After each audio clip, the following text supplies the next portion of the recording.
funeral is about to begin, sir.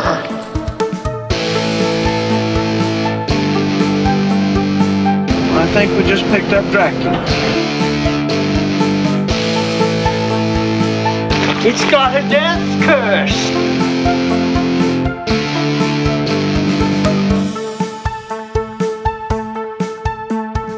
Are they slow moving, Chief? Yeah, they're dead. They're all messed up.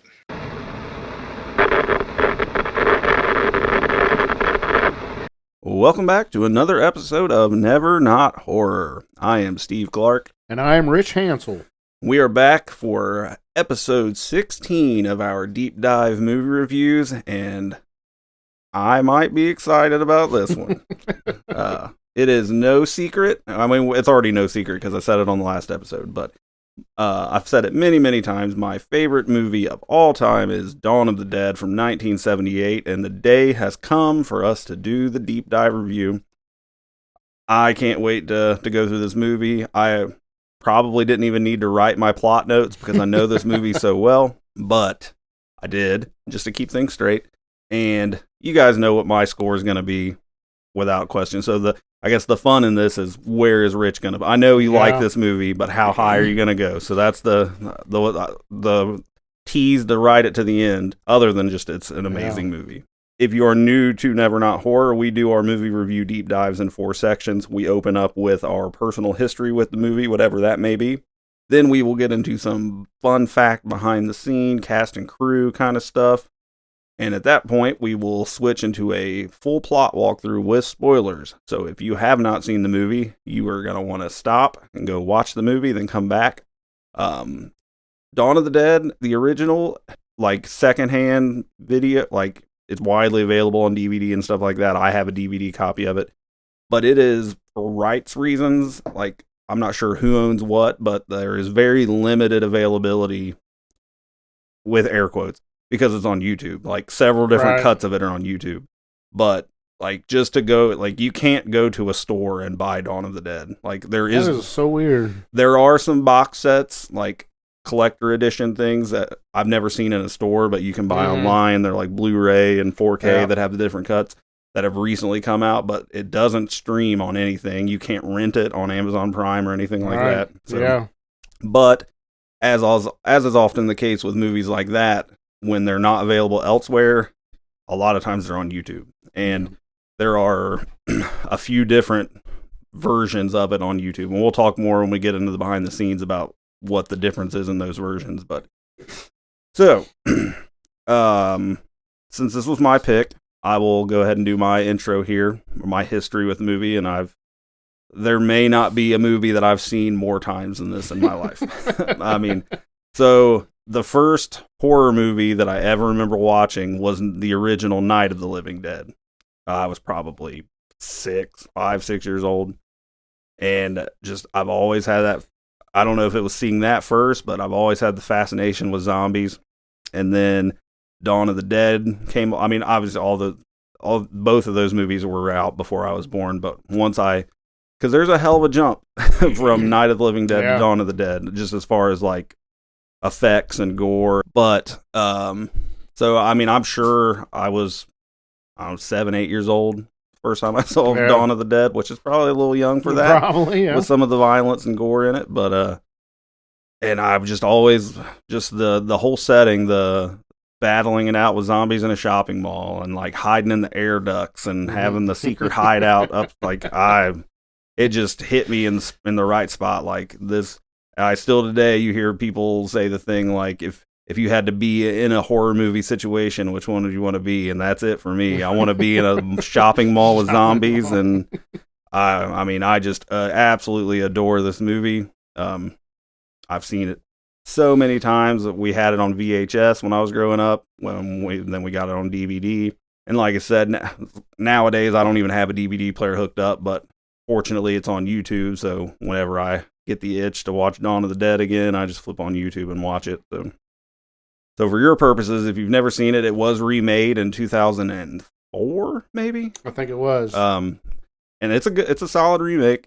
I mean, I certainly don't like it as much as the original, but it's in a world where remakes a lot of times are really shitty. the Dawn of the Dead remake is not shitty at all. It's a solid movie. I like it. I could rave about it forever, but it's just hands down my favorite movie. Zombies are my favorite monster. It's just the perfect storm for me. So that is my history, that I've loved this movie since I was a small child. What about you? Mine, I really cannot remember the first time I saw Dawn of the Dead. I know that I saw Night of the Living Dead first, like you. Mm-hmm. It wasn't my first horror movie. Night of the Living Dead wasn't, but I remember seeing it. I remember being scared of it, so I had to have been really young. It was probably 5 or 6 years old. And Dawn of the Dead, I actually think I even saw Return of the Living Dead first, which I think that came out in 85. 80, yeah, something like that. So mid-80s. It took a long time for me to see Dawn of the Dead, but I always remember seeing the poster art. Mm-hmm. That it's iconic. Yeah, it's awesome poster art. But I didn't see it. I had to have been early teenager probably when I saw Dawn of the Dead. Nice. I would say 13 or 14, I would want to guess. But yeah, I loved it. I like you, the whole shopping mall stuff was good.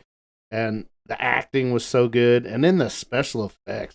They're just Tom Savini. Man. Yeah. It's just... I'm coming. I guess I was just too hopped up to do all of the research on that, but because I don't. You may know. You may have looked into this, but I don't. Was this? It had to be one of his earliest works, if not his first work as a special effects director. It definitely was. This is what got him on the map for sure. Right, because I mean, this is before Friday the 13th. Friday the 13th. Yeah, if it wasn't for this, he wouldn't have. Gotten picked to do Friday the 13th. I know I would have to look, but I know George Romero's vampire movie Martin came out before Dawn of the Dead, so I don't know if he did effects on that or not. I'd have to check. But he might have. But either whether it was his first or not, this is the movie that made Tom Savini a legend. Yeah.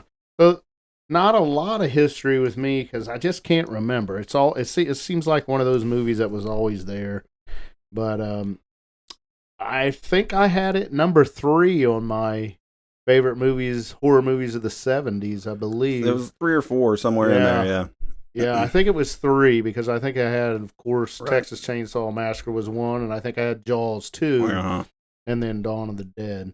So it's one I really, really love, and probably, well, we'll get into where it falls on my zombie. Yeah. Spoiler for the next episode of Quick Cuts.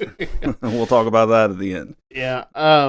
One of the best zombie movies of all time. And to be honest, I don't know, I guess it had to have been in the early 2000s. I really, really got zombie movie fatigue. I was one of those guys that just was like, okay, I'm done with zombies.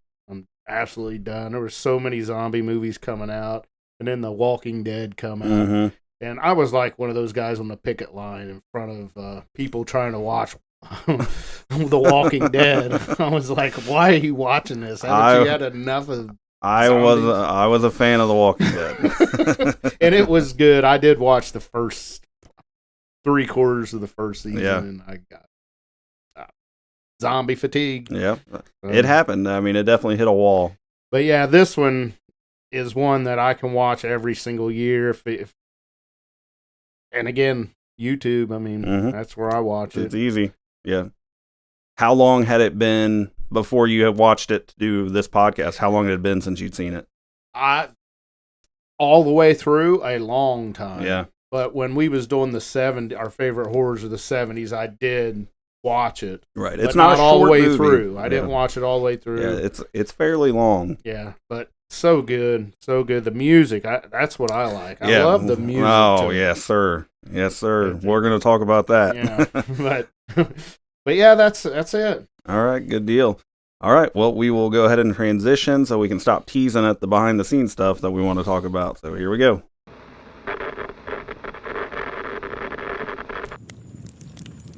Come closer.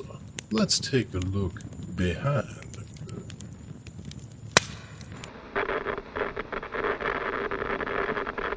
All right, Dawn of the Dead was released in 1978, directed by the late great George Romero, King of the Zombies, featuring a core cast of 4 characters. You had David M.G., played Steven Flyboy, Ken Foray, who I fucking love Ken Foray, played Peter, Scott Reiniger played Roger, and Galen Ross, who we have talked about a little bit because she was in Creepshow, one of the segments, but she plays Fran. They still do, well, obviously the mall where they filmed this is in Monroeville, Pennsylvania. It's on my list to get there before they do something stupid with it. But they do, I think every year they do the Living Dead weekend there at the mall. Yeah. And a lot of the cast of this and Day of the Dead come and it's like a convention. All right. And of those 4, the only one that's not still living is Steven. Okay. David M.G. died in 2024, so just last year. George Romero died in 2017, but that's pretty awesome. They all get back together. Yeah, they do. Like, I mean, they're all in their like 70s probably now, but they still come out. A cast from Day of the Dead still comes out, so that would be autographs, do the whole meet and greets. Yep, all the whole deal. Yeah, we definitely need to go. Man, I'd love to do that. I think even believe it or not, Barbara from Night of the Living Dead is still alive. Is she? She really? is. I don't know if she does the convention. I know she at least did do conventions, but I don't know if she still does or what her health is like now. But she's still alive. She had to have been 20 when they made. I don't know how old 68. she was. Yeah, 68. So I mean, but she's still kicking. So okay, what else? So I'm like JoJo, the Indian circus boy. You mentioned the score. That was one of the things. Yeah. So the score of this movie is done by a group, like a band called Goblin from Italy. And it also says like with music from Dario Argento, which that's another thing. It's directed by George Romero, but like I don't know exactly what Argento's title is on this movie, like a producer or something. I think he funded it, didn't he? He may have, yeah. I think he Romero couldn't get the funding to make it, and it might, it could have been Argento, right? And at this point, Argento had done Black Sabbath and Suspiria, and Goblin also did the score on Suspiria, which I've actually never seen any version of that movie. So, but apparently that's a legendary score too. Yeah, but. So there are still members of Goblin who perform live, and they play music from Dawn of the Dead and Suspiria and stuff when they do concerts. So that's cool. That's pretty neat. But man, I mean, the music in this movie is just so it's I don't even know how to explain it. It's just like the mall music is goofy, but then just it's so good. Like it's just absolutely like Halloween score obviously is probably like A tier number one horror score. But for me, the Dawn of the Dead score is like A2.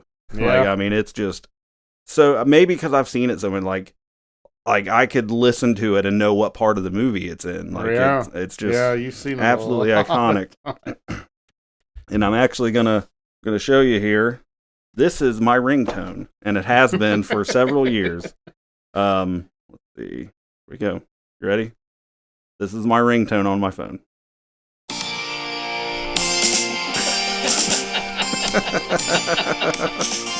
That's awesome.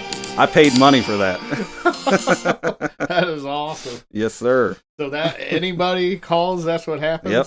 Okay. That's my default ring. All right. Well, to be fair, my ringers turn on silent all the time. So, but if I'm in the car or if I have my earbuds in, it plays the song. Yeah. But otherwise, my phone just vibrates. But that's great.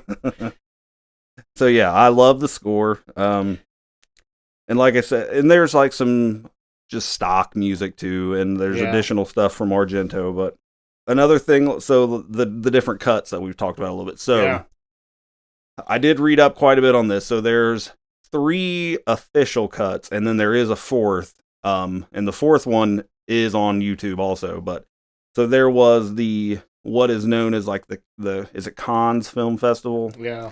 That one is sort of aside from the other one that's not official, that's the longest cut. And that one was sort of like quickly edited together just to get it into that festival. by George Romero. So it kind of wasn't his final version.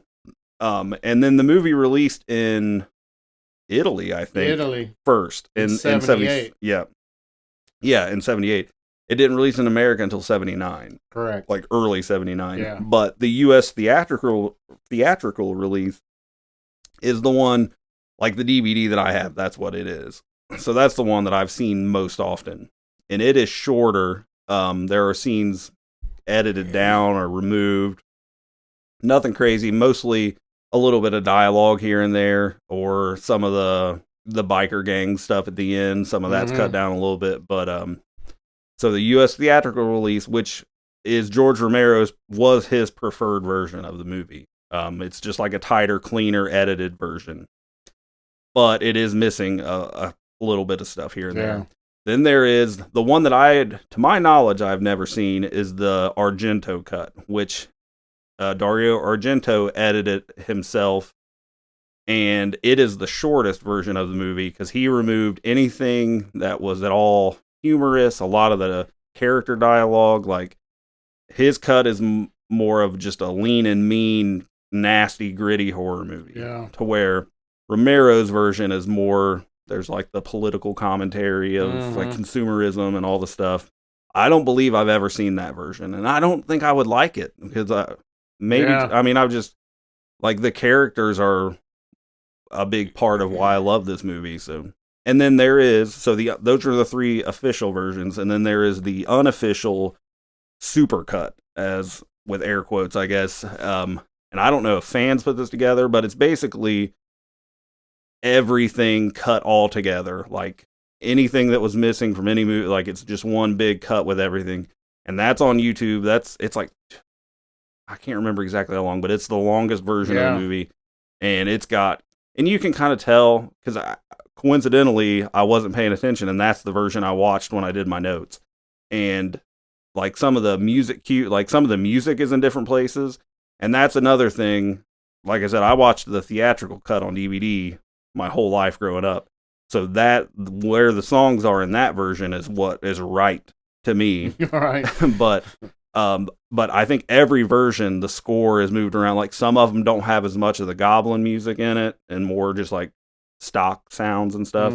And then like the super cut, things are mixed. It's different. So it's kind of a unique movie in the sense that there's so many different ways to watch it. Yeah, it is odd. I mean, you don't get a lot of movies that get this. No. And I wonder why. I wonder if Romero allowed Argento to do that. I'm sure he did. I mean, they partnered on it. So I think, and that version was released. I don't know that was actually released in the U.S. Like, it was just, it is now like on those collector sets, like deluxe editions. But I don't think it was ever released here officially before that. So it is weird because most movies, I know movies all have different versions, or you get director's cuts after the fact that'll have added stuff in. But the way this one worked out is pretty unique. Yeah. So another note I had here, there was a novelization of this movie. Have you ever read any novelizations of movies? So if you don't know what that means, it means it's the opposite of when a movie is based off a book. It's where a movie comes out and they write a book version of it afterwards. So it's basically a book retelling. And sometimes they're beat for beat exactly the same. Sometimes they flesh out some things that aren't in the movie. Have you ever read? I don't think I have. If I did, I'm not aware of it. I didn't even know it existed until maybe 5 years ago. It's on Audible. So I bought it on Audible, and I've listened to it, and it's good for someone like me that this is their favorite movie ever. Some of the dialogue is exactly the same, but the way the narrator of the book says it is different, and it sounds funny when they do it. Yeah. But they do change, like they flesh out, like there's a pet store in the mall, and Fran adopts a dog. His name is Adam. Yeah. So there's added things. It's not bad. So the book says it was written by George Romero and Susanna Sparrow, which, from what I read, Susanna Sparrow is like a pen name of someone. I don't know who it really is, because that name is on the Dawn of the Dead novelization and a novelization of Martin, George Romero's vampire movie, and that's it. Like those are the only 2 books ever credited to Susanna Sparrow. Okay. So it's a pen name for somebody, but the book actually came out in October of '78, which was before the movie released in the U.S. Yeah, it was in between the Italian release and the U.S. release. April 13th, 1979 was the U.S. release, so it was over a year and a couple, 3 or 4 months after the Italian. Yep. George Romero. So George Romero's name is on those books, but he said in interviews like he didn't have time to write them. Like, so he did have interest in writing like a novel, but his name is on those, but he didn't really write them. Yeah. But to that point, though, he had throughout his career had been working on a book that was going to like tie all the zombie stuff together. It was like sort of his magnum opus or whatever. Mm-hmm. And he died before he finished it. Oh, but but another author who he had a relationship with, Daniel Kraus, who he's written quite a few stuff. He's like probably about our age. He got permission from Romero's wife to finish it, and he did release it. It's called The Living Dead, and I've read it. It's a chunker. It's a thick ass book, and I don't love it. Like, I was really disappointed. Like, it just, I don't think I like Daniel Kraus's writing very much. Like, it's just his style. So it didn't hit. I know some people did really like it, but it didn't feel like Romero stuff to me at all. Okay. So I wouldn't necessarily recommend it, but that is out there. But yeah, I mean, Romero, he made a ton of shit. Like, obviously most well known for the zombie stuff, but I wrote down just Night of the Living Dead was his first full feature movie, and that was in '68. But just, I mean, he was busy. So 10 years went by between Night of the Living Dead and Dawn of the Dead, but he released a bunch of stuff in between. So I wrote down what he did in between. And so after Night of the Living Dead, he had a movie, 2-title movie, which apparently used to be a lot more common than it is now. Sometimes it's called The Affair. Sometimes it's called There's Always Vanilla from 1971. And the actress that played Judy in Night of the Living Dead, she is in that movie also. Are these horror movies? That one's not, I don't think. More of a drama. Then Season of the Witch in 1972, which I've never seen, but you said you've seen it and you like it. Yes. Okay. I need to watch that. Then The Crazies in 1973. I've seen their remake, but never the original. I've seen both. I feel like I'm a fake Romero. Like, I'm a Romero zombie fan, but I haven't seen a ton of his other movies. Romero's, that is one of the very, very few remakes that I think is better than the original. The Crazies? Yeah. Okay. Because I really did like the remake. It had Timothy Oliphant. Mm-hmm. Yep. I liked it a lot. Yeah, it's a good story. Listen to this one. So that was 73. 1974, he released O.J. The Juice is Loose, a movie starring O.J. Simpson. Never seen it. Wow. Yeah. And then, so this is a movie based since 71. It's a movie a year. Then in 1975, this one, he directed a movie called The Amusement Park. This movie did not come out. It was like not a lost film, but it just never got distributed until maybe 3 or 4 years ago, and it was on Shudder. Like, Shudder got the rights to finally do it. And I actually enjoyed it. It's a weird movie. It's about this old man that goes to an amusement park, and it's like a lot of Romero stuff was, with like some sort of smart thing behind it. It's about it's like a study on aging and like how old people struggle in a modern world and get taken advantage of it. It's still on Shudder, so I'm gonna have to watch it. What was it called? The Amusement Park. Okay. Yeah, and that was 74 or 75, sorry. Then Martin came out in 77, and then Dawn of the Dead in 78. So, Day of the Dead, the next movie, would come out in 85. So, and then there were 3 more. So the Dead series actually has 6 movies. I don't care a lot for anything after Day of the Dead.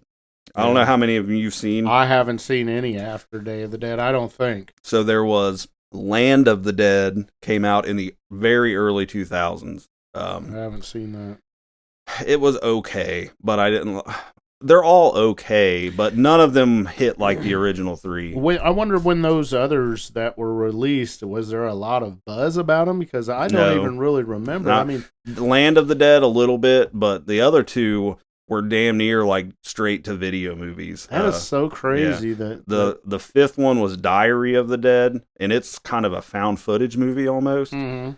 And then the last one was called Survival of the Dead, and that one I've only seen it once, and it's weird. A lot of people like Land of the Dead, but I didn't. I've only watched it a couple times, and I don't care much So for it. did Romero write all these Mhm. and direct them? Yep. Wow. Yep. So if you're a completionist, that's there. So no surprise here. I've been rambling and rambling, just barking Dawn of the Dead shit at Richie. I love it. Okay. So did you have anything on budget? Budget, I have $640,000. That's incredible that Yeah. they did this for that. I know it. It's hard to believe. Very hard to believe. And our box office, get this, brace yourself. $66 million. Oh, yeah. Man, Wow. that doesn't surprise me. That they did it for less than $1 million surprises me. 'Cause, Yeah. I mean that's crazy. Yeah, I mean you hire a pretty unknown special effects guy Yeah. in Tom Savini. Yeah. Imagine that would $66 million probably wouldn't cover to get him to walk into the door Now in this yeah. day and age. Right. Yeah. Man, that's impressive. Yeah. And we talked a little about and we'll talk more about the effects as we go, but and yes, it's dated in the sense like it's like Hammer Blood. It's super Yeah. red. And I also read an interview, or it was like a quote from Tom Savini, but he made the zombies gray because to kind of pay homage to Night of the Living Dead being black and white. Mhm. And he regrets it because the gray paint looked blue on Yeah. camera. So the zombies are all very blue, like cold blue looking, Right. which I don't know. That's just part of the thing for me Yeah. now. Like, And I heard he wanted to change the blood and the makeup when he saw it on film, and Romero said, "Nope, you I can't like do it. it. I Yeah, like yeah. it like this. Yeah. This is how I want it." Yeah. Yeah. And I also heard about I don't know if you've heard this, but in the filming at the mall, the shopping mall. Mm-hmm. So I guess it started probably filming in, I don't know, October, September. And Oh yeah, and they- like right before Christmas season. yes, and they had to halt production so the mall could put up all their Christmas Uh-huh. decorations. Because you know how malls used to go all yeah. out with Christmas. Oh, You yeah. got Santa Claus there and everything. Mm-hmm. And so they had to halt for like 4 or 5 weeks. And he Yeah. went and edited what they had already filmed, I guess, in Yeah. that time. And then when the mall got all their decorations back down, Yeah. they could resume filming. Yeah, there's actually there's a blooper, like, which the blooper stuff that you read sometimes is just ticky tack kind of shit. But Yeah. there is a blooper where there is a scene where somewhere in the movie, I didn't track it down, but it wasn't there before, but in one of the storefronts, there's an after Christmas sale banner that wasn't there before. Right. But that just boggles Yeah, my yeah. mind, man. So, how, yeah, how you didn't just use a set. He actually Yeah, it's wanted a- to film so it in a mall. to the mall, yeah. It's in Monroeville, Pennsylvania. It's still open. They have a Dawn of the Dead museum. They have like the elevator that, well, there's a famous elevator scene. I won't say it yet in case you haven't seen the movie yet. But there's a mannequin of that elevator scene. The elevator's not functional. It's just there, and the doors are open, and the mannequin is standing there. And there's a marble bust statue of George Romero in the mall. Like, Wow. yeah. That'd be awesome. I'm determined to go. I gotta go. I have to Yeah. go see it. It's I think it's 4.5 hours away from us. We need to make a horror bucket list and maybe We have do. a top 13 Right. bucket list. The Texas Chainsaw House is a restaurant. I know. Yeah. I want to go though so bad. I was talking to a subscriber on the YouTube channel, and he was telling me about how he went there, and he said it's amazing. I would love to do that. I Yeah, would I've too. never been to Texas at all, but just if I ever go, that's what. Yeah. So Texas Chainsaw House, Dawn of the Dead Mall, the Hell House LLC haunted house attraction, and is also in Pennsylvania. Yeah. It's on the far ass other side of Pennsylvania, though.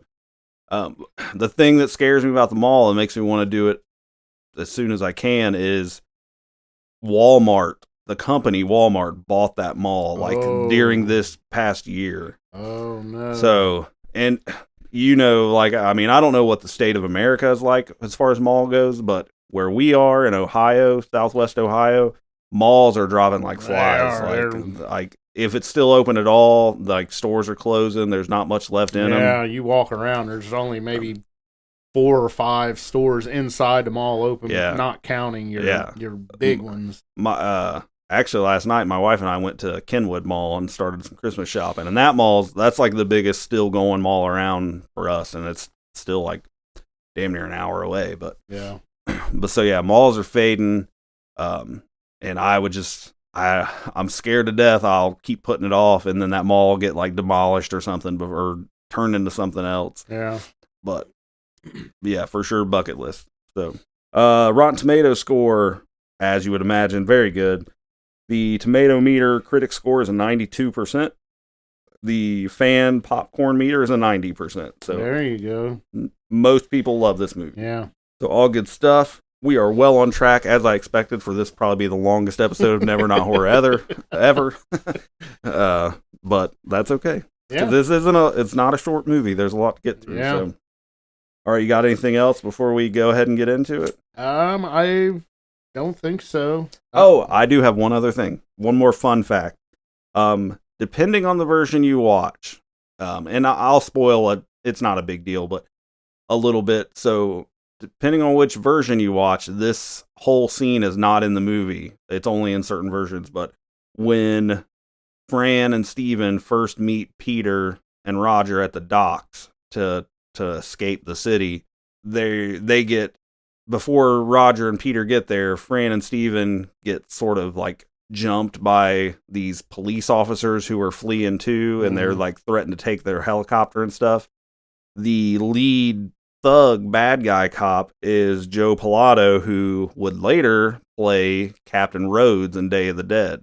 Oh, nice. Yeah. It's that same dude. Okay. So depending on if you watch like the theatrical cut, that whole like Fran and Steven are landing and they're they find the operator dead, and then Steven and Peter, or Roger and Peter, pull up and they get on the plane.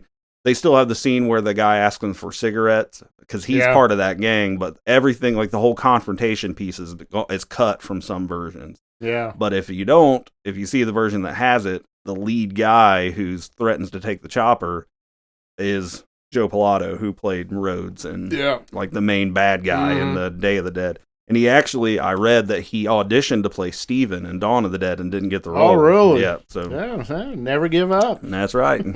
Stick it out for a few years, you can be in another one. So that was the last thing I had in my notes to hit on fun facts. So if you have not seen Dawn of the Dead, you really should. It's on YouTube. It doesn't really matter which one you watch. I mean, like I said, the longest one is the supercut. Maybe that's not the best one to watch, but because some of the editing is a little weird, but you can check it out there, or it's available. You can find a DVD secondhand somewhere, or those collector editions, which if I had a Blu-ray or a 4K player, I'd probably get it, but I don't. So yeah. I just don't do physical media much anymore. Yeah. I don't a whole lot either. Yeah. Man of convenience. All right, this is your warning. If you haven't seen it, pause the podcast, go watch Dawn of the Dead, and then come back and we'll walk you through.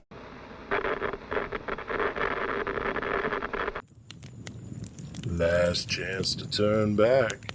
Don't say we didn't warn ya.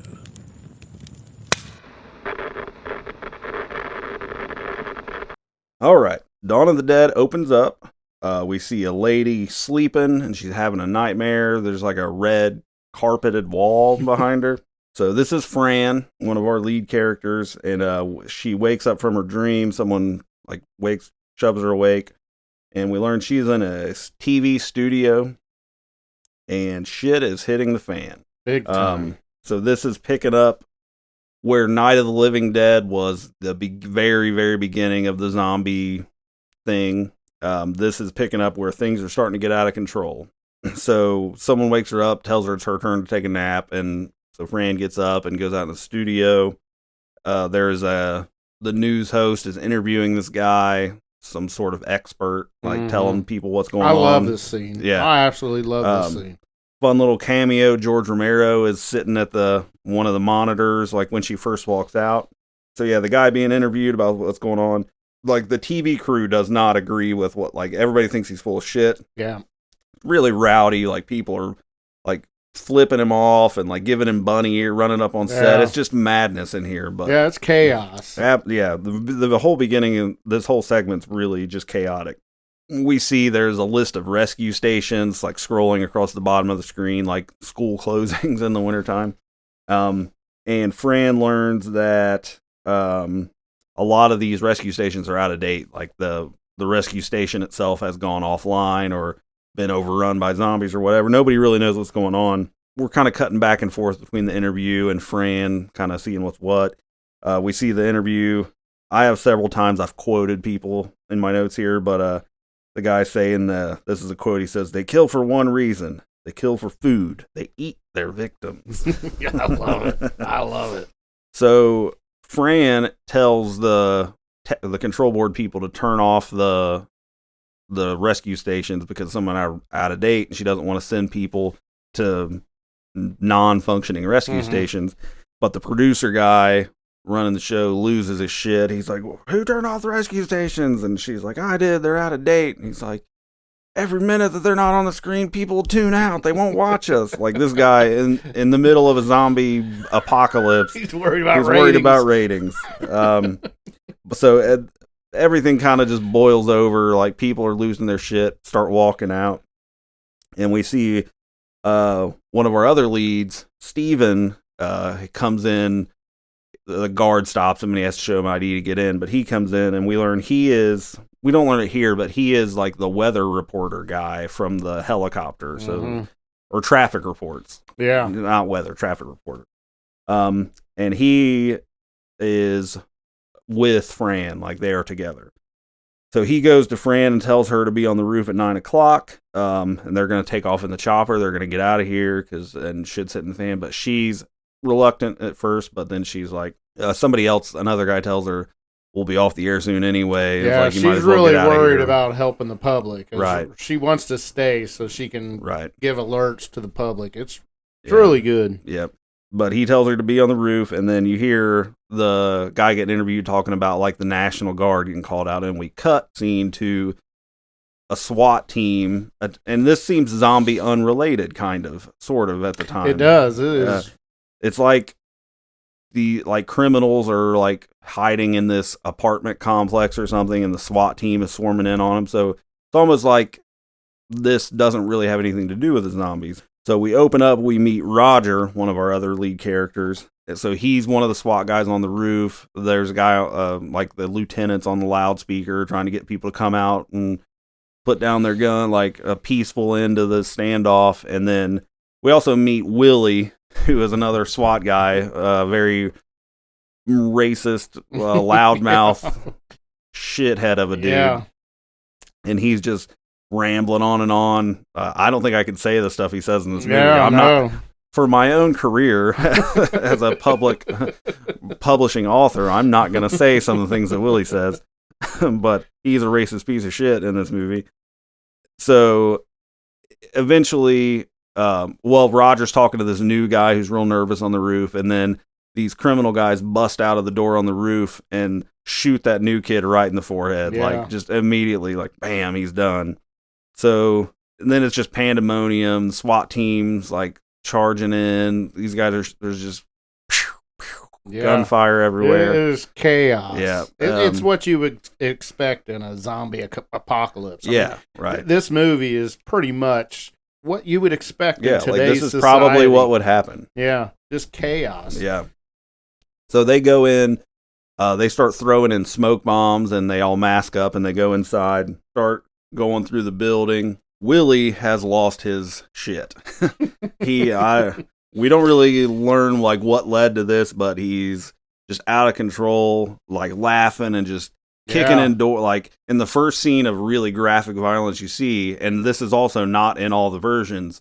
Like he goes down the hallway and he just kicks his door open, and there's some dude standing in there, and he blows his head off with a shotgun. Like his head just explodes like a watermelon. Yeah, he's just gung ho. Right, like he's killing civilians. Like he's lost his shit. So Roger runs, like they're all yelling at him to stop. Roger runs up and jumps on his back, and Willie flips him over, and he's going to kick open another door. We see another SWAT guy with a mask on step into the hall, and when he flips Roger over, he turns around to kick open this door. Somebody yells like, "Not that door, not that door." And he kicks it open anyway, but then that other SWAT guy shoots Willie in the back. Probably saving a lot of innocent lives. For sure. And now, so there are zombies in like the room that he kicks open, there's zombies in there. So now we start really getting into some zombie gore. Like this is when the movie, those effects just start, this is where it takes off. So just it's still pandemonium stuff running around, but like there's zombies. The Roger and a couple other SWAT guys go in that room, and there's a zombie crawling around on the floor, and the one dude's trying to shoot him, and the other SWAT guy's like, "Shoot him in the head, man, shoot him!" And he keeps not loaded. So he like falls in the corner, and he's trying to reload, and the zombie's crawling at him. Another zombie comes through another doorway and attacks Roger. So everybody's tied up. This one zombie just walks right by everybody and out into the hallway. And another door opens, and this lady sees him, and he's like a loved one of hers, but he is a zombie. And she runs around the SWAT guy and runs out into the top of the stairwell where he is and hugs him. And we get our first zombie gore of the movie because he bites her. Like, it's brutal. He bites her on the shoulder, and like she's wearing like a big open neck shirt. And he just rips it, and blood sprays out. It's good. It's awesome. Gnarly. And then he bites her arm and rips a big chunk off. Like, the effects are crazy. It blows my mind that, and I get it, 78, so whatever you said, $600,000, but still, like, I don't know what that would be in today's money, but it doesn't seem enough. Like, I know. It's incredible, the stuff that I'm sure from a 2025 lens, it looks pretty. Like, if you've never seen this and you don't watch old horror movies and you watch it, like, oh, wow, that looks really fake. But to me, it's just as classic as it gets as far as, like, gore effects. Yeah. So, in the room with Roger, they finally kill all the zombies. The one dude that got backed into the corner, he's a younger SWAT guy. He shot the one, but then he shoots himself. And off camera. Off camera. Yeah. Like, you see him put the gun to like side of his face, but then the camera goes to Roger, and he's like trying to collect himself, and then you hear the shot, and he looks over and like rolls his eyes kind of like, and then we see Roger, it cuts to him running. It looks like a basement. Like, he runs into a basement and looks like he's going to puke in these like basin sinks. Another quote that I wrote down here, another classic, was where we meet Ken Foray. I guess I'm saying his name right. Foray. Yeah. But he was the SWAT guy who shot Willie. Roger runs down, takes his mask off, and he's like spitting in the sink. And then we see there's a guy standing behind a clothesline, behind some sheets. And he says, "You ain't just down here by yourself, boy." And he jumps up and Roger pulls his gun. And then Peter steps around and takes his mask off. So we meet Peter. He's the guy that shot Willie, like I said. So they kind of, Roger sort of reassures him that he's not going to say, I'm not going to say anything about you killing him. Because Peter says, "You was in Willie's unit, wasn't you?" And he's like, "I didn't see nothing." Yeah. And so they kind of sit down and light up a cigarette. A lot of smoking in this movie. There is. In the 70s. Valuable. Cigarettes are very valuable. Yeah. And Roger tells Peter that he could run. He could run tonight. A lot of people are running out. And he tells him that he has a friend with a helicopter, and they could run. And then while they're sitting there, the door opens up, and this preacher guy with a wooden peg leg comes out. and they jump up and they first they pull their guns, but then they run up to him, and he's like, let me pass. Like, I'm gonna go up and see my sister. And then he said, the people in whatever, like, you can do with them as you wish, like they've been blessed or whatever. So they go, that guy goes on upstairs and they go in there, and there's a bunch of zombies in the basement. Like, they've been like, some of them are restrained in like body bags kind of, but others are sitting there and they're munching on body parts. And like, it's like they're just hanging out in there. At some point, like, somebody says, like, why do they keep them here? And I think Roger says that, and Peter says, like, they still believe there's respect in dying. And so they end up shooting all these bodies down there. And there's a scene where Peter's gun runs out of bullets, and a zombie starts crawling to him, and he's trying to reload. And then he's really affected by, like, he's crying while he's doing this, because, I mean, this is a horrible thing. And there's just bodies everywhere, like zombies everywhere, these people. And then while he's trying to reload, trying to keep it together, Roger comes up and shoots the one for him. And then a hatch opens up above, and like the army guys are out there, and so it's kind of over. So we cut to we see the helicopter landing, and it's Steven and Fran. They've stopped at a little heliport area to get gas. And this is one of those sections where, depending on which version of the movie you watch, this is different. But if you see the extended version, either of the extended versions, Steven goes into the office, finds the dispatcher dead. He talks on the radio, dispatcher dead. And then Fran is pumping the gas, and she sees a car coming, and she tells Steven, he sticks his head out of the door. He's like, I hope that's Roger. If you see the theatrical version or shortened version, he says, I hope that's Roger. And then it is Roger and Steven. They get out of the car, and that's basically it of that scene. They get in the helicopter and load up. But in the extended versions, like a face pops up in the window across from Fran on the helicopter, and these cop guys swarm in. And so there's a gang of cops who are fleeing also. They're getting out, and they're going to take one of the boats. So this is at like a dock. They're going to take like an emergency boat. But they debate whether or not they should take this helicopter. And for a hot second, they think they're going to take it. But then one of the guys is like, I ain't going nowhere in something I can't drive.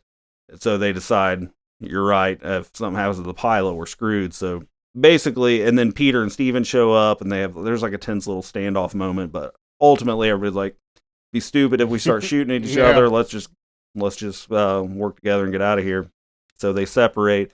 And like I said before, the lead guy is Joe Pilato, who would go on to play the main bad guy in Day of the Dead, Captain Rhodes. So, yep, they collect their stuff. Steven's a little skittish about Peter, because he wasn't counting on anybody else coming. Ultimately, they're okay with it. They get on the plane. One of the guys from the cop group comes up, and he's like, you guys got any cigarettes? And everybody's like, no, we don't have any. And Steven asks them where they're going. He's like, we got an idea we could make it to the island. And what island? He's like, any island. I like that guy. He's funny. And then, so once they take off, then Roger and Fran both light up cigarettes, and Peter thinks it's kind of funny because they wouldn't come off their smokes. I'm telling you. And I do think during a zombie apocalypse, I would say cigarettes and beer would be very valuable. Yeah. I mean, stuff that's not gonna get produced anymore. Yeah. Like, I mean, you could grow your own tobacco, I guess. Yeah. Which they do, and I think they grow tobacco and pot in Day of the Dead. Yeah. But nobody's making beer anymore, at least not like what we drink now. They take off in the helicopter, and as they're flying away, we see like a skyline shot of the city, which is Philadelphia in the movie. And like you see a skyscraper in the background, and all the lights go out. So the city is falling, basically, which we could tell already. We cut to, it's like the next morning. They've been flying overnight. Steven's barely staying awake flying the plane or the chopper. And we see another instance of like, this is absolutely how it would go, especially where we live. You see the hunting parties down below, like, because they're flying low to the ground. It's a helicopter, not a plane. And you see just like the Army National Guard trucks rolling in, and all these redneck hunters with their camo gear, and everybody's having a grand old time. I love the music that comes on for this. Yeah, it's just Like, these dudes are having a blast. Yeah. Like, they're just out hunting zombies. I mean, it's similar to the end of Night of the Living Dead. Like, those people, like, Yeah. the roundup at the end, but you got you just get this little segment of everybody drinking coffee, having a good time, go shoot some zombies, and like, there's just, it's realistic. Like, Yeah. that's what makes it so good. It Is like, is. this is actually what would, especially for us, like, we live in a rural area.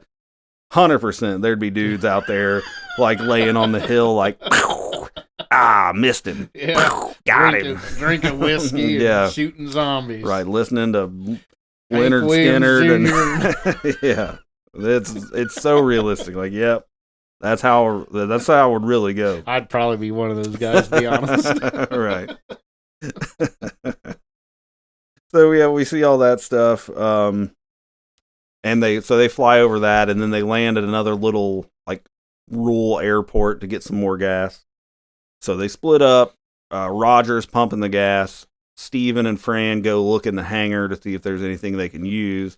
And Peter goes to, there's like an office area. So Steven and Fran get jumped in the hangar by a zombie. Steven's not, so Roger and Peter are badasses. Steven is not. Mm-mm. He's the traffic reporter guy. So he gets a little better as the movie goes, but he's not like a fighter, not good with guns. And he struggles with the zombie trying to fight it off and save his woman. But so we cut back and forth between that, and then Peter goes into this office, and it's empty. He finds a coffee machine, says it's out of order, and he bangs on it because he's frustrated it's out of order, and then a cup drops and starts filling coffee. So he sits down to start drinking his coffee, but then a door knob starts jingling, and then the door opens, and these two little kid zombies are in there, and they charge out. This is a fucked up scene. Yeah. I forgot to write it down, but those two kids, the actors were, I believe they're Tom Savini's kids. Oh, really? Yes. Awesome. Yes. And I never even, all the times I watched this, it never even crossed my mind, but I read it in like notes about this. Those two kids are the only time in any Romero zombie movie ever that zombies run, because they run out of the room. Yeah. And it's like, oh yeah, I guess you're right. They sure did. But it's just another thing for Peter having to work, because he had a hard time shooting all those zombies in that basement.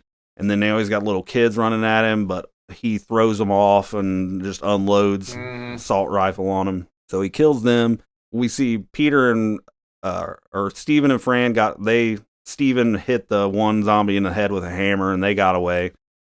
So after Peter kills the two little kid zombies, like, he's kind of collecting himself, and then we see this other zombie, a gnarly looking one with a flannel coat, comes walking into the office, scares Peter. He turns around to do something about it, and then he sees down the sidewalk a ways Steven is out there, and he's lining up to shoot this thing. But Peter is right in front of it, so he dives out of the way, and the bullet misses because Peter can't shoot worth a shit. Yeah. And so he could have hit Peter, but he didn't. And then you see Steven trying to shoot at it, and then Roger, who is good at shooting, he walks up and steps in front of him, and just one shot drops him. That it happens a couple times, and Steven gets frustrated because, like, the second time Roger comes up and flips his gun barrel out of the way and then shoots it in one shot. I'll take care of this guy. Yeah. But then, so Steven and Fran's upset, so Steven's sitting there holding her, and Peter comes out of the office and sees him over there, and he's pissed that Steven took a shot when he was in the way. In the line of fire. Right. So he comes strutting over there, and I'm telling you, like, I know this movie so well, I'm not even looking at my notes. Like, I'm just rattling off what happens. And because of that, I skipped this. I'm a little bit out of order. Okay, so where I skipped before that was when Roger is pumping the gas, we get a very famous scene of the helicopter zombie. So there's a zombie coming up behind Roger. He doesn't see him. There's a bunch of crates around the helipad.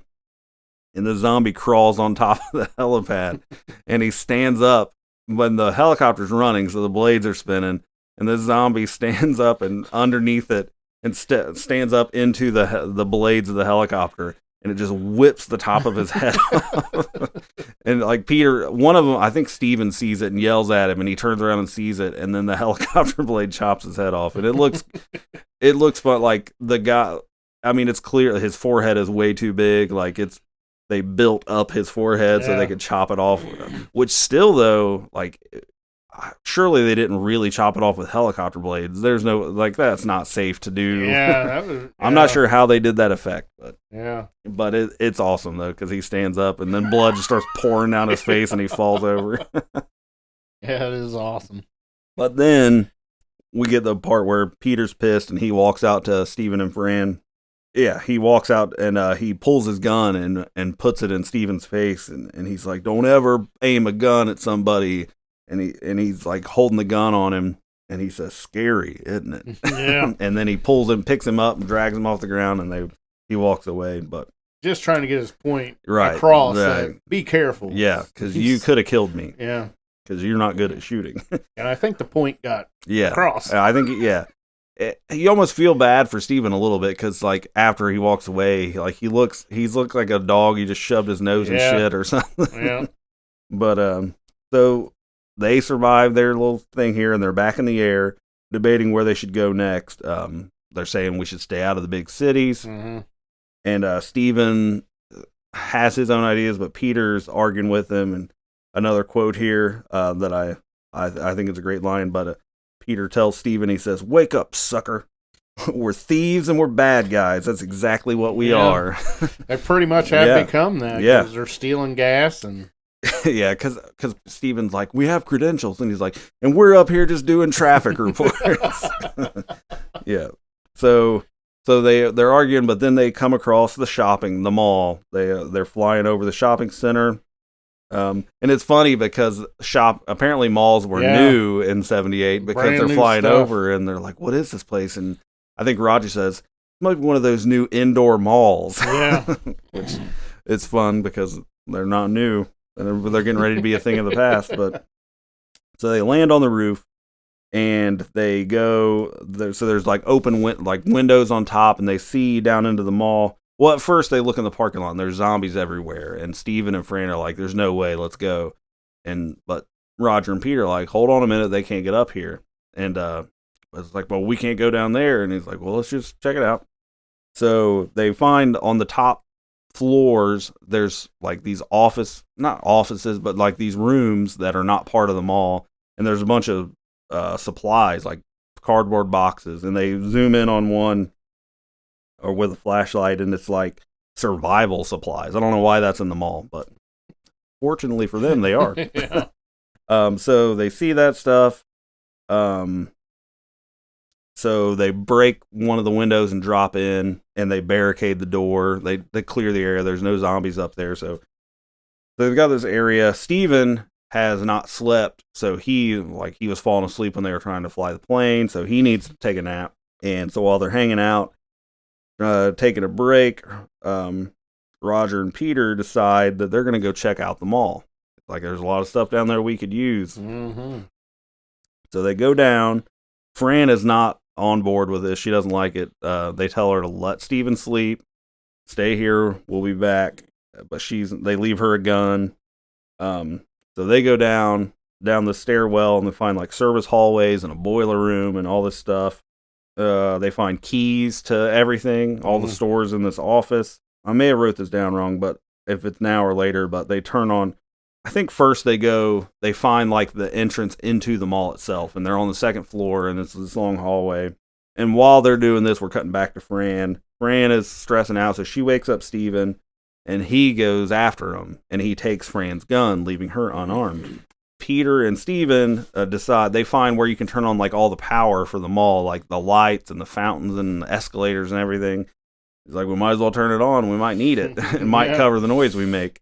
So they turn all, and this is when you start getting some of that fun mall score. Yeah, it's awesome. It's so awesome. Yeah. It's something, so unique. I mean, nobody would ever think about this, but George Romero in a horror zombie movie. Right. Let's you just put get on this some Muzak. Uncle Al type happy music. Yep. So Peter and Steven, they go to the end of this hallway that leads to the service tunnels, and then they look out and there's some zombies, but it's not crazy. And Peter's like, "What do you think? Bag it or try for it?" And one of them says, "I need lighter fluid." He's like, "You got it." So they run, they take off, and they have the key. So they run to one of the department stores. It's a JCPenney. So it's a 2-floor thing. So they go and they unlock the door and they get into the department store because all these doors were locked. So there's no zombies inside. Another quote I wrote down, like they get into the store and lock it up. So then they're running through JCPenney with no zombies. And I think Roger's like, "How the hell are we going to get back?" And he's like, "Who the hell cares?" It's like, let's go shopping first. There's a funny part where they're running through and there's a mannequin. And Roger runs in front of it and like almost falls down because he thinks it's a zombie. So they're grabbing clothes and a TV. Roger gets a little like wheelbarrow wagon thing, and it's like, "Oh, we're just gonna wheel right by him." And he said, "We're gonna try, brother."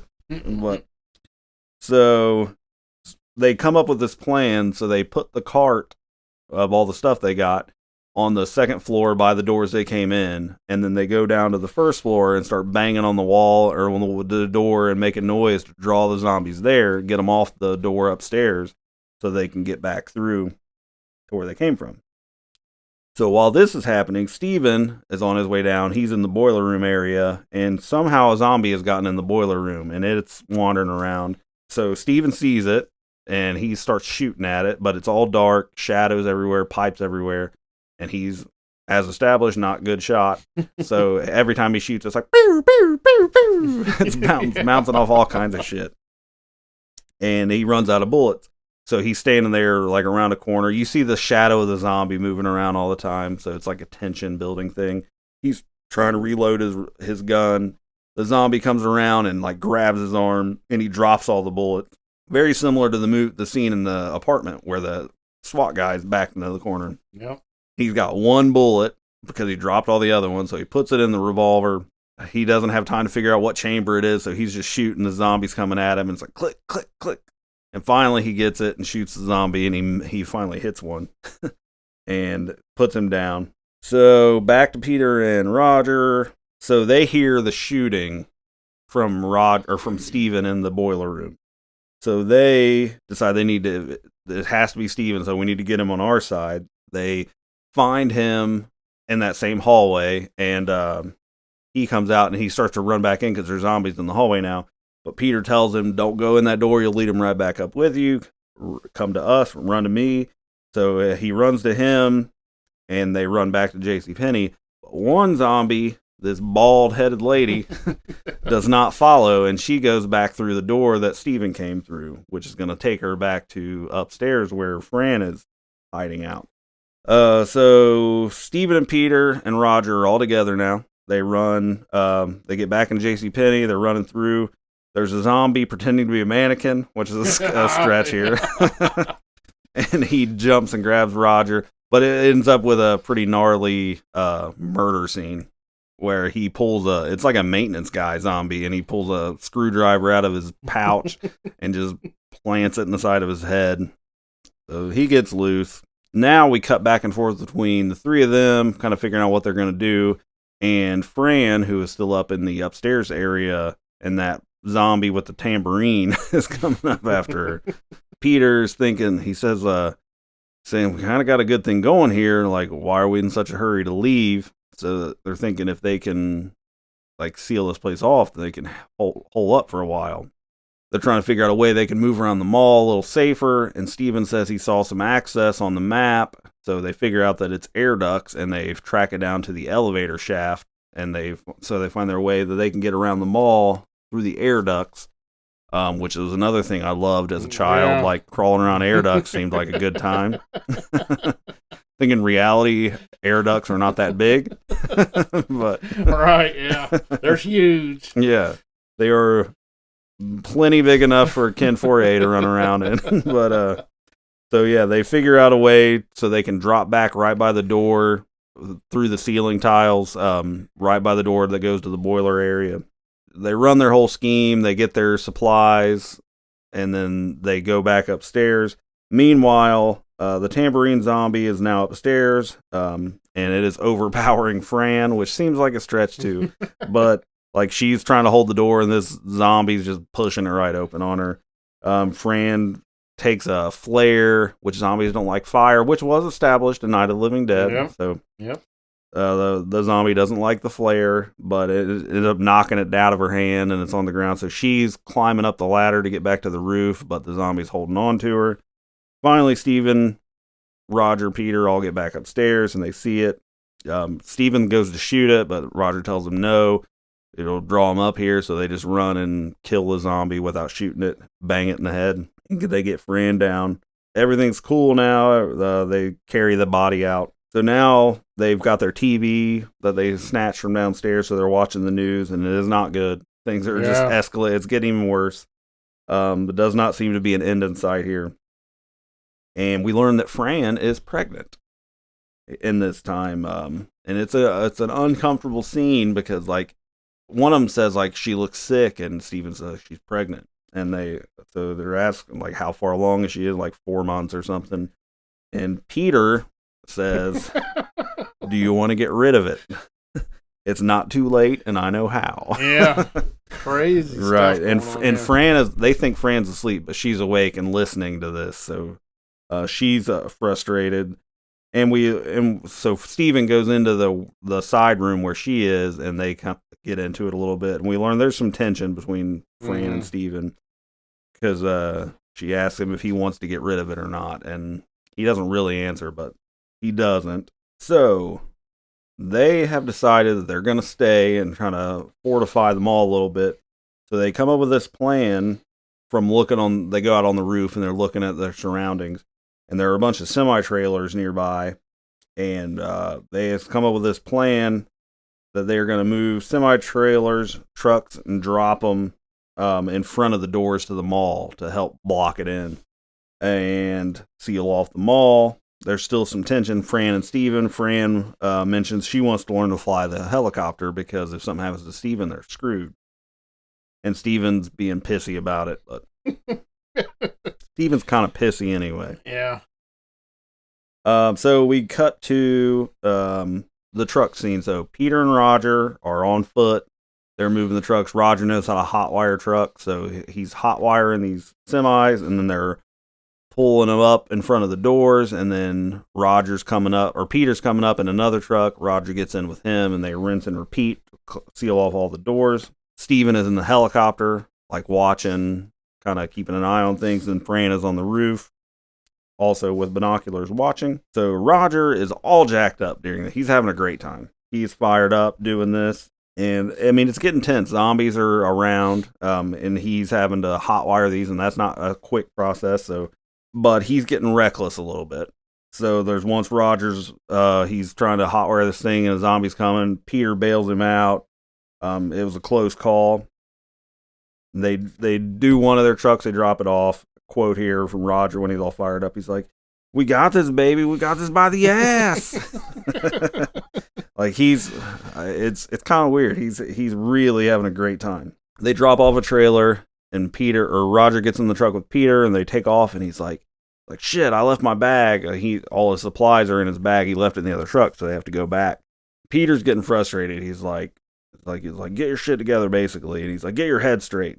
Like, you're not just playing with your life, you're playing with mine. And it seems like he kind of gets through a little bit. Roger's like, I'm cool. So they turn around and go back to the other truck that they dropped off. And Roger's jumping in there, but the zombies are pretty heavy, and Roger gets bit. He gets bit on the arm and the calf. So they jump in. Roger tourniquets his own leg. They know what this means. So Peter is just the wind is out of his sails, and but Roger's like, we got a lot to get done before you can afford to lose me. So like, it's bad scene, and I love Roger. So it's rough to see when you're watching. It's like, fuck, man, not Roger. Why not Steven? So we don't see but they end up finishing the rest of it. They close all the exits, even though Roger's been bitten a couple times. Peter and Steven, we're later now. They go to a gun store to load up. And I like this quote too. Oh, they're getting guns and ammo, and Peter's got this rifle with a scope on it. And he's like, he's looking through the scope, and you see the camera through the scope, and there's a zombie through the gates, and he said the only person who could ever miss with this gun is the sucker with the bread to buy it. I love Peter. So good. He's awesome. So we go so now they have to kill all the zombies in the mall to make this safe for them to hole up here. So they're all four out in the mall, and they got Roger in that wagon, so they're wheeling him around because he's got bit in the leg and he can't walk. They're on this mission to lock all the main doors. And Fran suggests that they use one of the display cars that they have. So it's like you see like where you can win a car in a mall or something. Yep. So they got this little hatchback car out there, and the Roger hotwires it. And so they can drive this car to the ends of the mall and to the exits and lock them up. One of the time, when Roger's trying to hotwire the car, it's another brutal scene.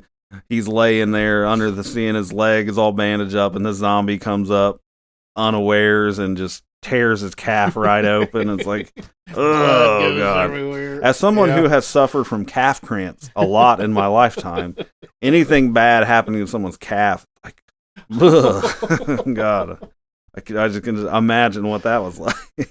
So they're driving through the mall, they get all the doors locked, and it's just a great scene. I think that's the scene where the music from My Ringtone is. Yeah. And they're just driving around, shooting zombies, locking the doors, blowing through the mall in a car. It's just fun. It's just a fun thing. So they get all the doors locked, and then they go on a hunt. We see this balcony scene where the four of them are up on the balcony, and they look down, and there's just dead zombies everywhere. Like they've done it. They've killed all the zombies. They make Steven and Peter make this plan. They're going to board up that hallway where they access the mall. We see Roger is declining. He's got a fever, like he's in pain. They're giving him morphine to try to keep him calm or comfortable. And because as much as you like Roger, like there's a scene where Peter is sitting with him, and he's just delirious out of his head, and he's just like talking nonsense, but he's like, Peter, and he says, we whipped him, didn't we? Yeah. We whipped him and we got it all. And it's just like, man, it's rough. So we see sort of like montage stuff. We see Peter and Steven building the wall, and they paint it brown to look like the rest of the wall. So they close that off. We see her having morning sickness. They talk about how this mall is going to stink because of all these bodies, so they have to clean them up. So they're going around with like a little like luggage cart thing, and they're throwing bodies on it and taking them to a freezer. Eventually, they clean the whole mall up, and it's just an empty, closed mall, and the world is their burrito, you know. And so we get like a fun time montage here. Peter and Steven rob the bank. They steal all the money because you never know. And it's funny because the security camera's still running, and they pose for a picture for the security camera. This is awesome. Yeah. They go shopping. They're playing arcade. Stuff. They're playing arcade games.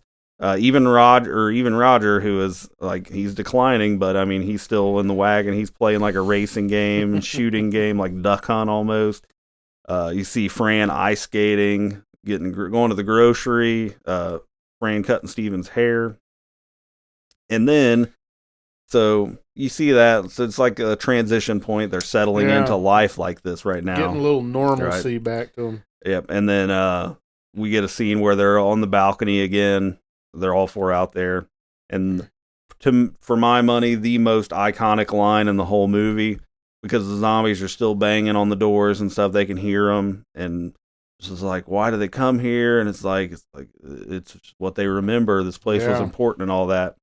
But the iconic line, Ken Fortier says, when there's no more room in hell, the dead will walk the earth. Something his granddad used to say. And that is the legendary line of this movie. Yes. I think it's even on the DVD, like the tagline, when there's no more room in hell. All right, so Roger is now near the end. They're sedating him. And another scene... I mean, like, if you're like me and you love Peter and Roger, like, because they're like a buddy thing, like Peter's sitting with him, and Roger's all pale and looking rough, and he tells him, like I don't want to be walking around like that. And he tells him, it's like, don't do it till you're sure that I'm coming back. I'm gonna try not to come back. Mm-hmm. And it's rough because it's rough to watch, and Peter's struggling with it. So we cut and we see Roger has died. They got the blanket over his head. Fran and Steven are watching the news, another interview thing. Peter's sitting in the room drinking whiskey, waiting to see if he comes back. And then he does. The sheet starts moving. You get the iconic scene. A lot of the DVD versions, the cover art is Roger sitting up as a zombie. And Peter shoots him. So they bury Roger in one of like the garden displays in the mall. And then we get some more transition, kind of like there's a fancy dinner scene where for Steven and Fran where Peter's serving them food, and then we see him, he leaves them to it, and he takes his bottle of whiskey out and he goes sits by Roger's grave in the little garden display thing.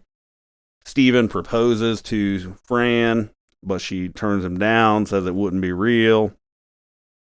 We get some more shopping, but you can tell the mood is down. The luster is worn off of this. And they're just kind of getting to the new normal. They set up an apartment upstairs. Like they got furniture now. They've turned this into a nice situation, really. But then we cut outside and we see the zombies are still coming. They're still outside beating on the doors and the trailers and all that. But they're passing time as best they can. I love this part too. There's a scene where Fran is in like a beauty parlor and she's put on her makeup and she's got a gun and she's just being goofy. And then an announcement comes over the speaker, and I quoted the whole thing because I love it. And it's actually George Romero's wife that reads it. Really? Yes. But it says, "Attention all shoppers," and that's what she sounds like. "If you have a sweet tooth, we have a special treat for you. If your purchase is in the next half hour, amounts to $5 or more, we'll give you a bag of hard candy free." It's just bizarre. Like it's like a normal thing in this not normal at all world. But anyway, we get more tension. Fran and Steven are still kind of at it. There's a whole scene where they're eating dinner in their apartment. Steven keeps watching the TV, but it's just static. And Fran tells him there hasn't been a broadcast in 3 days, and she gets up and turns it off. But he just gets up and he walks over to the TV and stares at her and turns it back on. So things are building up, and then so we cut to Steven is teaching Fran to fly the helicopter, and she learns how to do it. It's nice to see them get along for a second. Mm-hmm. But while they're doing that, we cut to someone watching the helicopter land from binoculars. And it is this motorcycle gang, and they decide that they're going to hit them tonight. So we see our group inside, and this biker gang calls them on their little CB radio. And they're trying to be friendly at first, pretending they're like, "How many you got up there?" There's 3 of us, but the whole gang's being rowdy and yelling, so it's total bullshit. And then, so Peter and them, they're not answering at all. So the leader guy says, "We don't like people who don't share. You just fucked up real bad." So Steven and Peter go to the roof, and they see just headlights pouring in. Yeah. So they see the gang coming. So they decide that they are going to go down and shut the gates on the store to make it harder for these guys to raid them. And the gang fights their way in. These guys have been living on the road this whole time. We don't know how much time has passed, but it's significant. So these guys are battle-tested gang. Like, they've been out on the road. So, and it's almost a joke to them. So they're fight their way into the mall. Peter tells Steven to hide and let them fight it out with the zombies, because zombies are just flooding back into the mall. Yeah. But Steven, he's decided to make a stand here because they've worked so hard to secure this mall, and he is not pleased that these bikers are taking it over. So he is not wanting to go hide, but Peter does, because he's doing the smart thing. So we see the gang starts looting the stores, like they're stealing jewelry from zombies, like they're holding down zombies and taking jewelry off their hands. And it gets goofy, like they get these like they start pie facing zombies and like getting seltzer water and spraying it in their face. Like they're just, and there's a scene that's not in a lot of, I don't know that how many of the versions it's in, but when they're doing that, when there's like pie facing zombies and seltzer spraying them, there's a scene where Peter's sitting up on the balcony watching them and he's like chuckling while they're doing it. Like he thinks it's kind of funny. And it's not in the theatrical version. I know it's not. But Steven is pissed about this whole thing and he won't answer the radio. And you see a scene where he's talking to himself. He's like, it's ours. We took it. It's ours. So he starts shooting at the gang people. It's like they have a blood pressure machine, and one of the gang guys like sits down to try to take his blood pressure. Zombie apocalypse. Right, there's zombies everywhere. The gang people become aware that they're being shot at. They see Peter and they start shooting at him up in the balcony. So Steven is hiding in JCPenney. He makes it to the elevator. Peter escapes through an air vent because Tom Savini, we forgot to mention, is one of the gang members. And he's sort of like the lead character of the gang. He wasn't the guy on the radio, but he's like one of the lead ones. He finds Peter, and there's a little bit of shootout, but Peter escapes and goes up to he gets up into the air vents and pulls up his rope ladder. Peter is trying to escape into the air vent and above the elevator, but then the power goes out. When it comes back on, Steven is still on top of the elevator. And the couple of the gang guys saw him go in there, so they run in the elevator and start shooting through the top, and they shoot Steven in the arm. He does a great job acting here of looking like that fucking hurt, but he doesn't, like he bites down, he just doesn't scream or anything. Then we get a scene where Peter actually shoots Tom Savini, like he opens up a ceiling grate from the air duct and leans out and shoots Tom Savini, who is like standing by the railing, and he falls over the edge. And after that, the bikers decide things are getting too hairy in here, we're going to leave. So the bikers start wrapping up, trying to get out of here, and Peter starts picking them off. There's this great scene where, like, because they're on their motorcycles riding through, and there's a motorcycle and like a side cart, and they're driving down through the end of the mall to the exit, and Peter's got his super rifle with the scope on it, and he lets him get all the way outside and then pops that dude in the sidecar, and he falls in the shoulder, and he falls out, and the zombies fall on him. And this is the bloodbath, like this is the gore effect grand finale of the movie, when the zombies start tearing up the gangsters, because you get guys just getting ripped open, stomachs, intestines everywhere. Awesome. It is a crazy effect. Steven comes down from the upstairs, like above the elevator, and he calls Peter on the radio. Peter tells him, climb back up there and I'll come get you in the air shaft. And he's trying to climb up, but his arm's all tore up from getting shot. And the elevator opens and zombies are outside, and they charge in, and the zombies get Steven. And Peter hears this on the radio, hears the screaming. So he's still in the air duct, and so he's torn because he also hears gunshots. He doesn't know if he should go back. Ultimately, he does not go back. He goes up to Fran.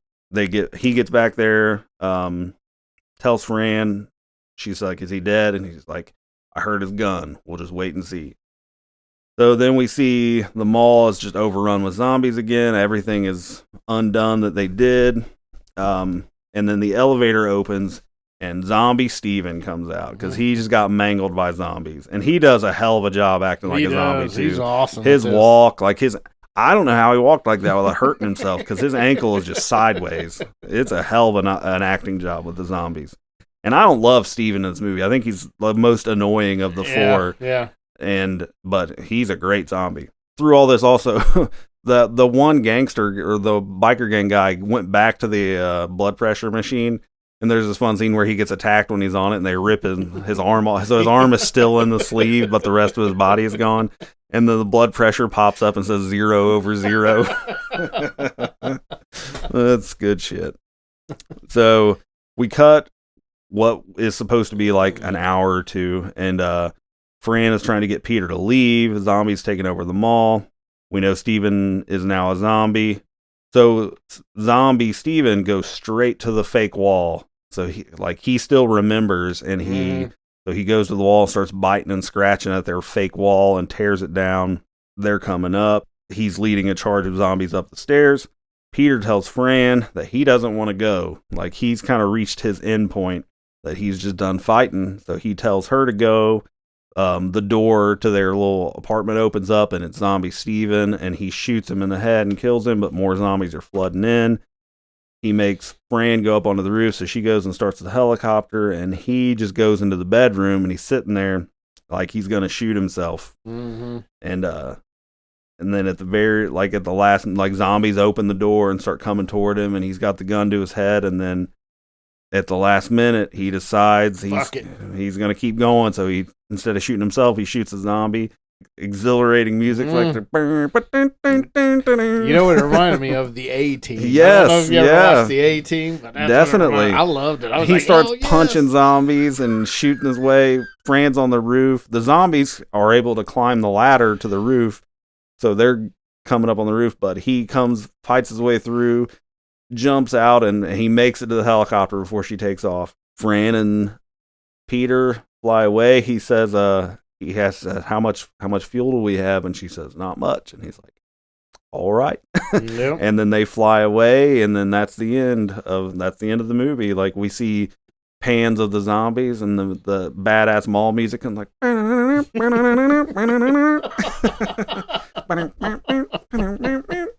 it's awesome. Oh, and that's it. So we don't know what happens to Peter and Fran. They fly on, and none of the sequels you get any. Nope. And I think that is something I liked about these. Like, you didn't have to necessarily watch the other ones. Yep. They're all standalone. Like, they just take place in different points of the zombie apocalypse. And it is so cool how where Day of the Dead is further along, like, things have, like, society has completely failed. There's almost no people left. Right. Yeah. So it's just a transition of how bad things got. But yeah. So that is Dawn of the Dead. Great movie. I hope you enjoyed it as much as I did. All right.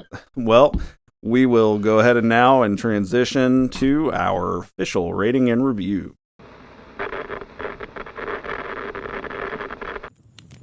The story told.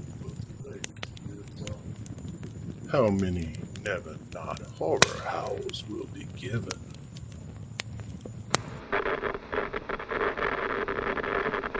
All right, since this was my pick and we already know what my rating is, I'll go first. Like I said in the beginning, Dawn of the Dead is my favorite movie ever. Huge nostalgia ties to it. I grew up watching this movie all the time. I love everything about it. It does not have a flaw to me. 100% favorite movie ever. 5 howls from me. Nice. Wow. I've raved as much as I can. Like, this is it for me. This is the movie.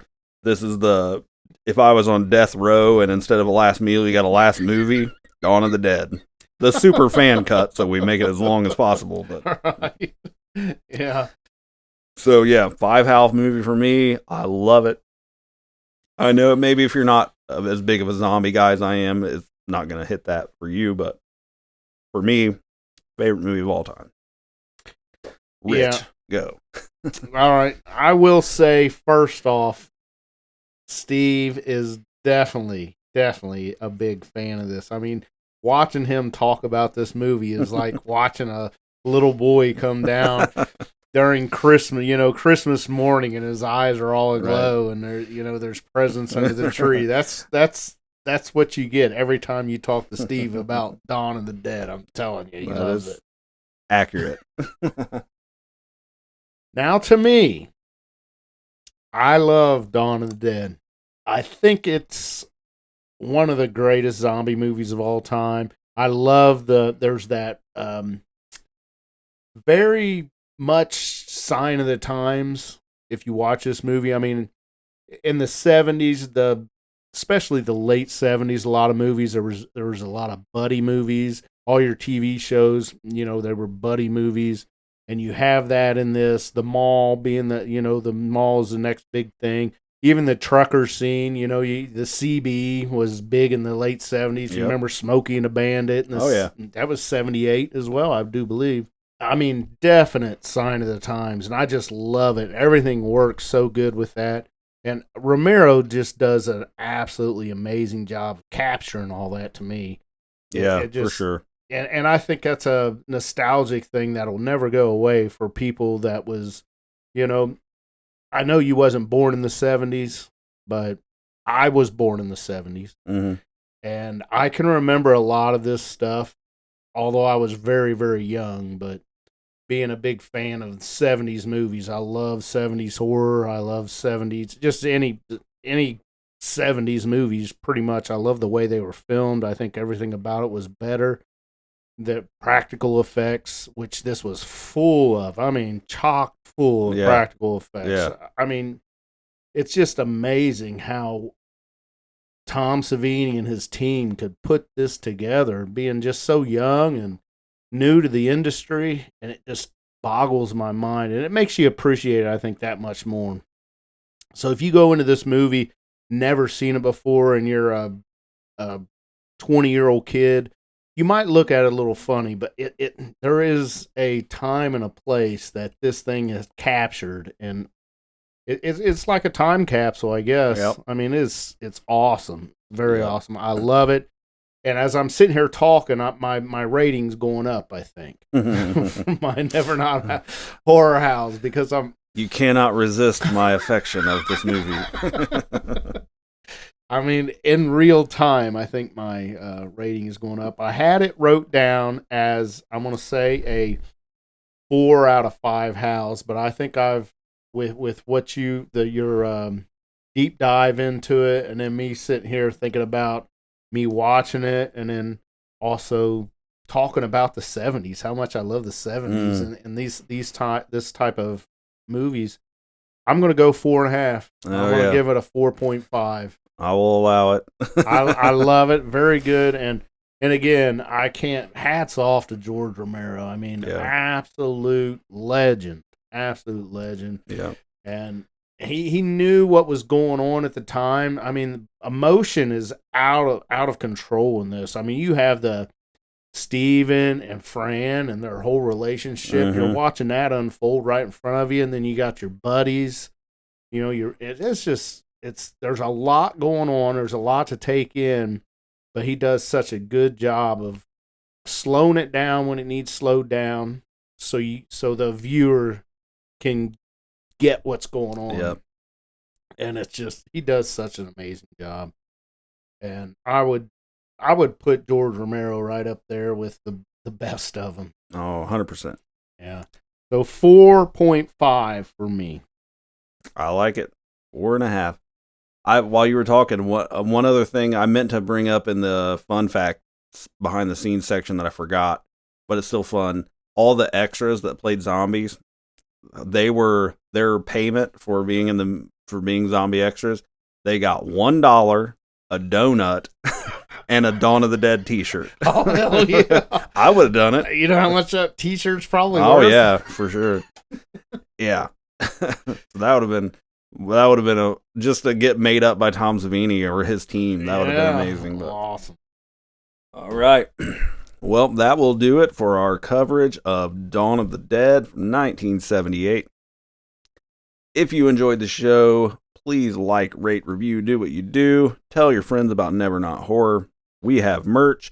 You can go to nevernothorror.dashery.com. Eventually, I'm going to update my website to have a link to it, but sometimes I procrastinate. So, if you want to support us outside of the show, go to YouTube and search Rich Hansel. You can check out his YouTube videos, unboxing action figures. You can check out my books. Go to steveclarkbooks.com, and there's links to everything there. Or I have a shop on there where you can buy signed paperback. Next week will be Quick Cuts. So last week we did our Horror by the Decade 60s ranking, and we talked then that we might need some more time to watch some more movies to really feel good about our 50s list. So with that in mind, and with this episode in mind, we're going to skip a week, and our Quick Cuts next time will be our top 13 zombie movies. So we're going to keep the theme of this episode rolling, and then the following Quick Cuts will be our Back to Horror by the Decades for the 50s. So make sure you come back and check that out. And in the meantime, spread the word. support Never Not Horror. We appreciate everybody. And come back next week where whatever it is, it's never not horror. Oh, yeah.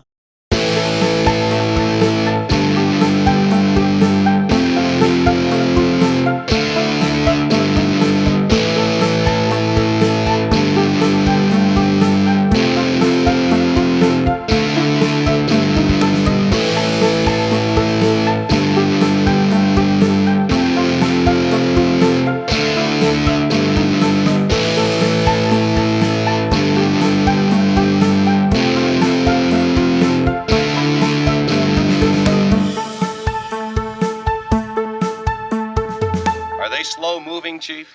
Yeah, they're dead. They're all messed up.